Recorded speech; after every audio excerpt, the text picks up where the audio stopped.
Здравствуйте! В эфире Абхазского телевидения еженедельная программа «Суть дела».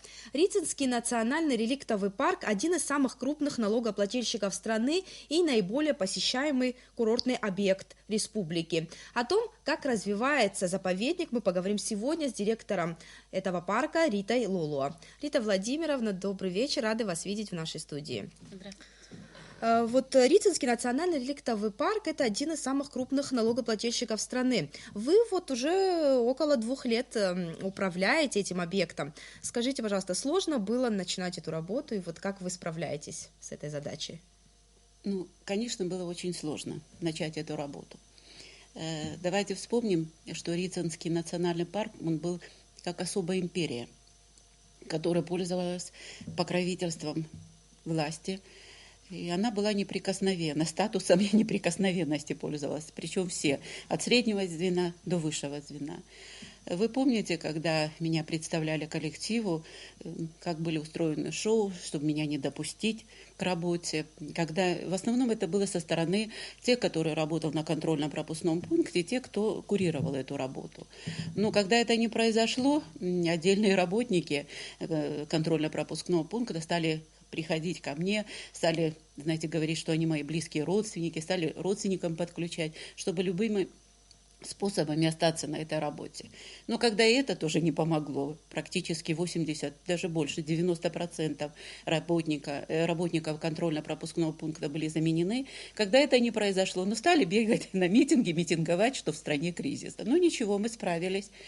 Мы практически, как я уже говорила, 90% работников контрольно-пропускного пункта заменили. Результаты видны. 187,5 миллионов против 61 миллиона. Как обычно, 50. В 2013-2014 годах было 50-60 миллионов в год. Мы же за 2015 год реализовали билетов на 187,5 миллионов рублей. Вот были факты коррупции, да, вами выявлены, получается? Знаете как, некоторые говорят, что был какой-то бум, да? Я уже работаю 2-й год, я смотрю 15-й год и 16-й год. Практически, что 15-й, что 16-й год на одном уровне, может чуть-чуть, 3% плюс-минус. Так что пускай никто не говорит. Абхазию посещают сначала их деды, потом дети, внуки, правнуки. Тот, кто побывал в Абхазии, он приезжает сюда вновь и вновь. И Рицинский парк, пускай никто не говорит, в среднем в год посещает 550-560 тысяч. Никак не меньше, как раньше показывали за год 180-190 тысяч. Здесь была неэффективная работа, и признаки финансовых нарушений были налицо. А вы говорите, что 80% коллектива были уволены, вы набрали новых людей. Не сложно было, 80% это цифра большая. Найти Конечно, новых сотрудников без опыта работы сложно наверняка. Вы знаете, наверное, женское чутье. Я в основном приглашала ребят, молодых, энергичных, чтобы образование было, потому что, считать билеты, это все сложно. Но были ошибки, приходилось увольнять, так что у нас там текучесть есть, в принципе. Есть сами, которые не выдерживают этой работы. Сейчас я хотела бы вам предложить посмотреть небольшой репортаж о национальном парке, а потом мы как раз продолжим беседу с вами. На легковых машинах, джипах, автобусах и маршрутках подъезжают туристы на контрольно-пропускной пункт, стремясь побыстрее попасть на территорию Рицинского реликтового национального парка. Чтобы не образовался затор на дороге, за порядком здесь следят 8 инспекторов. Мы заинтересованы быстрее пропускать. Почему? Потому что туристы на границе, они мучаются по 3-4 часа, они сами говорят об этом. Но здесь стараемся, как в течение 5 минут охватывать всех. На сегодняшний день за июль месяц у нас проехало 100 тысяч взрослых туристов и 8 тысяч детей. В общем, 108 тысяч на сегодняшний день. Выстояв небольшую очередь, туристы покупают входные билеты, выдача которых производится в 2 кассах. Ни разу не были, решили посмотреть. Ни разу не доезжали до этого места. У меня муж здесь жил полгода, поэтому у меня была мечта, мы сюда решили приехать. До самого озера Рица, которое так привлекает туристов, почти 40 километров. Однако и по пути есть на что посмотреть. Это и голубое озеро, и горные водопады, и реки, и высокие скалы. Каждую деталь окружающей природы хочется сохранить в памяти и запечатлеть на видеокамеры. И, конечно же, на фоне всех красот бесконечное фотографирование и селфи, из-за которого ненароком можно и отстать от своей группы. Для посетителей парка организованы рафтинг, сплав по реке, тарзанка, прыжки над водой и многое другое. Время по дороге до Рицы со всеми остановками проходит незаметно. Вот сейчас мы как раз наблюдаем разгар курортного сезона. Хочется узнать, в этом году количество туристов какое вообще посетило Рицинский парк, и хотелось бы сравнить эти показатели с прошлогодними. От прошлогоднего отстаем на 3%. Где-то около 9 тысяч меньше людей. Помимо политической, экономической составляющей, очень влияет и погодные условия. Вы прекрасно помните, какие у нас были проливные дожди. Более того, мы 2 месяца с января по март не работали. У нас на 22-м километре был мощный камнепад, и дорога была сложная, она была закрыта. Пришлось пригласить специалистов из Сочи, которые обследовали эту дорогу. Пришлось провести там соответствующие работы. И, конечно, за это 2 месяца мы потеряли какое-то количество людей. На сегодняшний день посетило 268 тысяч туристов. И идет небольшая такая тенденция, к концу небольшая тенденция к увеличению. Там на 500 человек, на 300, на 400. Но опять-таки, говорю, практически количество посетителей в прошлом году и в этом году практически одинаково. Как раз это все совпадает с прогнозами, да? Да. Это несмотря на то, я читала статистику российскую, что выезд россиян за пределы России на отдых на 9,5% сократилось, но у нас такого сокращения нет. Рицинский национальный парк – это туристический объект, и поэтому необходимо постоянно обновлять инфраструктуру. Хочу предложить вам посмотреть репортажи о ремонтных работах, которые вы как раз провели за последнее время. Достопримечательность, пользующуюся популярностью, необходимо содержать в надлежащем виде. Это понимает и руководство Рицинского реликтового национального парка. Незахламленные мусором и бытовыми отходами обочины дороги свидетельствуют, что соблюдение порядка и чистоты на территории парка в приоритете. Для удобного перемещения автотранспорта постоянно мониторится состояние дороги, и при необходимости ведется ямочный ремонт. Совсем недавно такой ремонт был произведен в 2 тоннелях. Надо сказать, что по инициативе руководства парка у горных рек на протяженности трассы до озера Рица строятся такие строения, где каждый желающий может расположиться на пикник. Безусловно, при условии соблюдения чистоты и порядка, а мусорные урны, благо, предусмотрительно расставлены. В 16 километрах вверх от озера Рица находится Уатхара, которая также пользуется популярностью у туристов. В пансионат, принадлежащий Рицинскому парку, приезжают отдохнуть в горной тиши немало и жителей Абхазии. Дорога здесь каменистая, и кроме того, в 12 местах ее пересекают маленькие реки и водопады. Для них сооружены отводы, которые периодически необходимо прочищать. На сегодняшний день мы занимаемся подсыпкой, начиная, от стоянки на расстоянии 16 километров до Аватхары. Эту подсыпку сегодня уже заканчиваем. Почистили колодцами, мы называем источные воды в 12 местах. Мы практически по новой вскрыли их. На самой Ауатхаре реконструируется большой мост. В последний раз его ремонтировали в 2004 году. Старые балки износились, была опасность провала. Мост востребован среди туристов и пастухов. По нему ездят машины и гонят скот на пастбища. Практически через километр от моста начинается зона альпийских лугов. Такова ситуация сегодня в Рицинском парке. Конечно, есть проблемы. Главное из них – очистные сооружения. Действующее построено еще в 70-х годах прошлого столетия и давно нуждается в ремонте. На это потребуется более 30 миллионов рублей. В общем, про очистные сооружения хотела бы отдельно поговорить. А сейчас мне интересно, такой объем работ вы регулярно проводите. Это делается за счет собственных средств? Я немножко хотела бы коснуться финансовой составляющей нашего парка. Вы знаете, по инициативе президента и парламент поддержал 100 рублей с билета. Стоимость билета 350 рублей взрослого, детского 100 до 12 лет. 100 рублей с билета мы зачисляем прямо в Гудауту. И смотрите, мы в Гудаутский район зачислили в прошлом году 74 миллиона рублей. Плюс в республиканские, во внебюджетные фонды и мы зачислили, в общей сложности мы зачислили в бюджет местный, республиканский, внебюджетный 90 миллионов. И из 194 миллионов, 90 миллионов – это налоги. Из оставшихся сумм мы взяли на себя ремонт дороги. Понимаете, турист должен приехать, побывать в Рицинском парке, он должен почувствовать что он безопасно доехал до озера Рица и уехал спокойно, чтобы никаких не было ЧП на дорогах. Хотя это дорога республиканская, ее должен делать Автодор, но мы страну избавили от этого, у нас возможности были и есть они. И мы практически вот в прошлом году вот 7 опасных таких участков, если вы помните, у нас ребенок погиб, потому что узкая дорога была, и машина буквально вылетела. И 7 опасных участков, 5 участков мы ликвидировали. Это мы и подпорные стены, это и расширение дороги, это и берегоукрепительные работы. И у нас на 11 мостах практически не было перил, а люди, знаете, фотографируются, забывают, где они стоят, а там обрывы, и реки наши коварные. И вот на 11 мостах мы установили перила. Мы установили дорожные знаки по безопасности движения. А как вы поддерживаете чистоту и порядок? Вот наши корреспонденты там побывали, нигде не увидели мусор на обочинах и везде урны. Вот как вы, вот эта работа как у вас налажена? Куда девается весь мусор? Ведь там много и торговых объектов, и кафе, ресторанов. Как утилизируется этот мусор? Мы в этом году тоже много спецтехники купили, и сейчас еще одну покупаем, потому что у нас, мы помимо того, что от КПП до Рицы это 26 километров, а еще у нас на Уатхару 17 километров, еще у нас до Геги 7 километров. И туда у нас должны более такие специализированные машины, вот мы сейчас хотим приобрести, у нас есть уже договор, по 2-3 раза в день, понимаете, ездят машины, работают. Куда вывозится этот мусор? Есть какой-то полигон? Да, у нас договор, мы платим в год, я не помню, сумма там приличная, в Гагарский мусоросвалку, у нас есть договор официальный, все мы в Гагарскую мусоросвалку увозим. Один из главных вопросов, помимо чистоты и порядка, это вопрос безопасности. Какие службы у вас следят за этими задачами?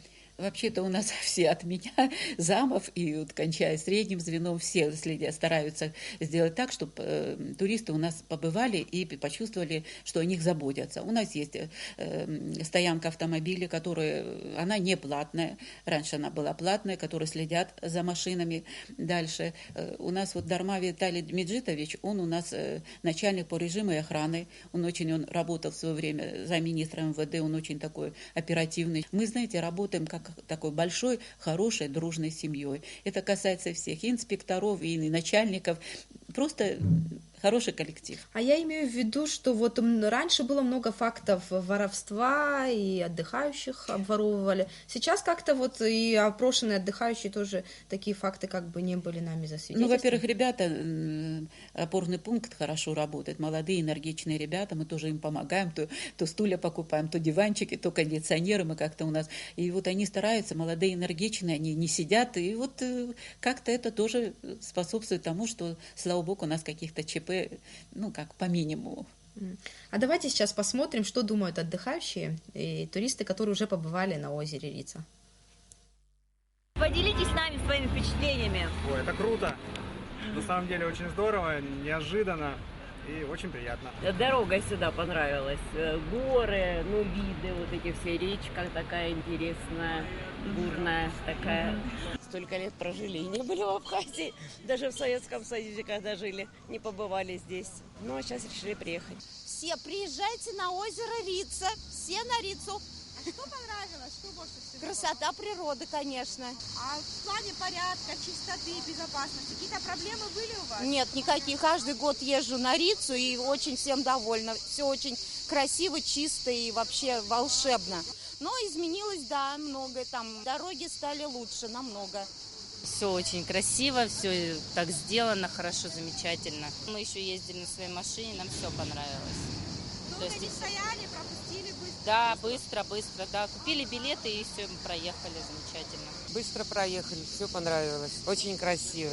А в плане порядка, чистоты вот это место? Очень чисто все. Замечательно. Форель там ели. Озеро самое понравилось. Люди понравились. Нет никаких минусов? Нет, все понравилось. В общем-то, приятно, что 100% опрошенных остаются довольными и тем, как все там устроено, и порядком. Но, тем не менее, вот в парке есть определенные проблемы, о которых нужно сказать. Это очистные сооружения, вы об этом тоже говорили. Куда все-таки деваются канализационные отходы вот этих всех ресторанов, кафе, этих торговых объектов? Сейчас какая вот там ситуация? Ну, там один такой, как отстойник, он еще был построен в 70-х годах. И, к большому сожалению, он имеет трещины. И, честно говоря, мы в прошлом году приглашали специалистов, к нам приезжали из Ростова, но нам сказали по минимальным таким подсчетам от 30 миллионов и выше.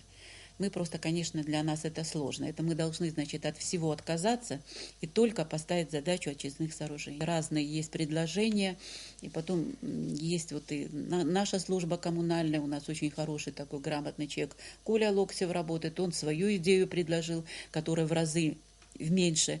Вот мы это дали на экспертизу. Санэпидемстанции этот проект понравился Гудаутской. Там нужно приступить обязательно, потому что все вот эти от этих кафе, ресторанов, это вот в эту емкость, как вам сказать, они заполняются, а потом нет, они все равно через эти трещины проникают. Все-таки эти отходы в каком-то количестве в реки попадают. Конечно, попадают, к большому сожалению. И вот это наша такая задача, глобальная задача. Как-то надо просто думать, может быть, выходить на уровень государства, что-то предпринимать, но, понимаете, вот, боюсь, что мы все-таки посмотрим, конечно. А вот эти 30 миллионов вы говорили, это вот по вашим подсчетам, да? Ну, это предложение было с Ростова. Некоторые говорят, там 1040, другие 50, 60. Ну вот, понимаете, разные. Но вот нам понравилась ростовская фирма, которая предложила за 30 миллионов сделать. Но вы знаете, тоже это надо все-таки все просчитать. Вот мы 30 миллионов бухаем, а может будет качество, такой же эффект, как вот тут, как вам сказать, самоучка, который нам предложил вот идею гораздо дешевле. Надо все это просчитать, потому что сумма-то не маленькая. Ну, ваш бюджет сможет такой ремонт? И опять-таки, если тогда мы от всего откажемся, понимаете, а у нас сейчас много проблем. Вот у нас же Ауатхара, это тоже Рицинский парк. У нас там домики, мы запустили новый пансионат. То старый дизель, который был, он не выдерживает. И вот нам нужно как минимум 100 киловаттник. Нам нужна еще спецтехника. Нам нужны снегоуборочные машины. Понимаете, 26 километров.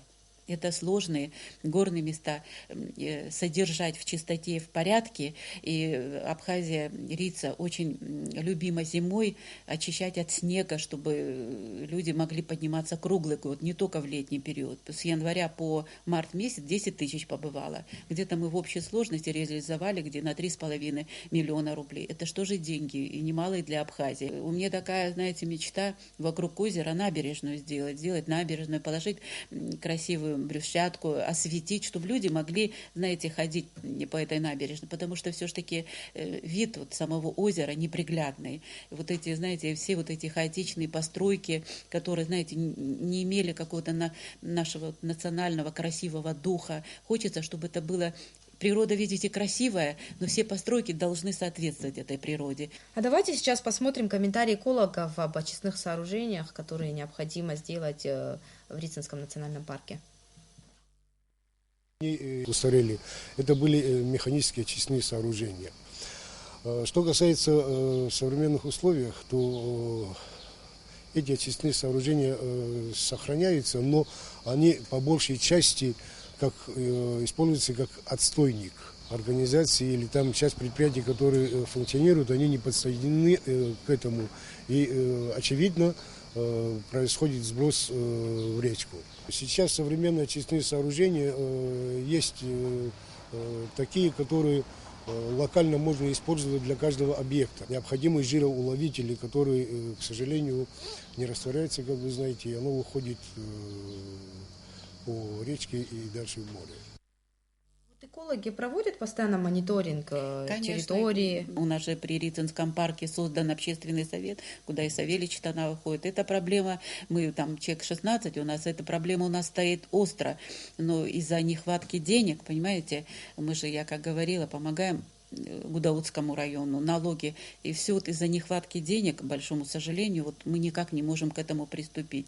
Ну, надеюсь, если у нас вот этот благополучный август месяц пройдет, сентябрь, если у нас получится, мы приступим к этому делу. Вот в этом году, вот когда у нас был камнепад, причем у нас 2 месяца дорога не работала, нам пришлось брать кредит в 10 миллионов, чтобы вот эту работу проводить. А дожди, ливни, почву подмывает, и вот эти камни, они, знаете, 50% в теле, и 50% на весу. И вот если когда происходит подмыв этой почве, то эти камни по 3, по 5 тонн, это могут упасть на дорогу, и люди могут погибнуть. Поэтому мы в этом году, в прошлом и в этом году больше придали, знаете, обратили внимание на вот безопасность, на вот эти дороги. А вот это вот Савелий правильно сказал, вот там у нас этот отстойник, куда идет, там, кстати, все предприниматели подключены. И вот у нас вдоль озера, значит, большие вот такие специальные трубы, которые вот подключены к этому отстойнику, но просто сам отстойник, он старый, и он устарел. А вот экологи еще выступали против того, чтобы на самом озере не было моторных лодок. Сейчас какая там ситуация? Моторных лодок давно нет. Это еще Владислав Григорьевич Арзенбах своим указом запретил. Там только катамараны, но моторных лодок там нет. А вот количество туристов, которые посещают Рицинский парк, они вот с каждым годом их количество увеличивается, но есть какая-то определенная норма, вот какое количество туристов вообще может посетить парк? Ведь это заповедная территория и свой микроклимат там. Не нарушится ли вот микроклимат, если мы вот так вот всех желающих будем запускать вы знаете, на территорию Рицинский заповедника? парк, экологи не изучали, там же есть у нас заповедная зона, где нет людей, а есть, где зона для хозяйственной деятельности. Поэтому у нас вся хозяйственная деятельность вот вокруг озера, мы в эти рамки вписываемся. И я думаю, что, вы знаете, в былые времена, в советские времена до 10 тысяч посещало туристов Рицинский парк. Я думаю, что это приемлемая цифра. Вот, большому сожалению, очень жаль, что мы никак не можем осилить, но я думаю, с этим справимся. И вот, завершая беседу, я хочу спросить, Рицинский национальный парк посещают не только летом. Вот последние годы посещать начали этот парк еще и зимой. Как вы планируете развивать зимний туризм на Рице? Какие-то у вас планы есть для привлечения туристов зимой туда? Мы купили, знаете, такую технику, что можно было вот подниматься до Уатхары. Но, знаете, это все нужно, у нас, знаете, горы это очень такие коварные. Знаете, это нужно нам всем вместе комплексно выходить. И МЧС, и вот структуры. Мы должны хорошо изучить эту дорогу, понимаете, хорошо изучить природу. Нам надо сделать так, что, понимаете, люди поднялись, получили удовольствие, живыми, здоровыми, вернулись в полное впечатление.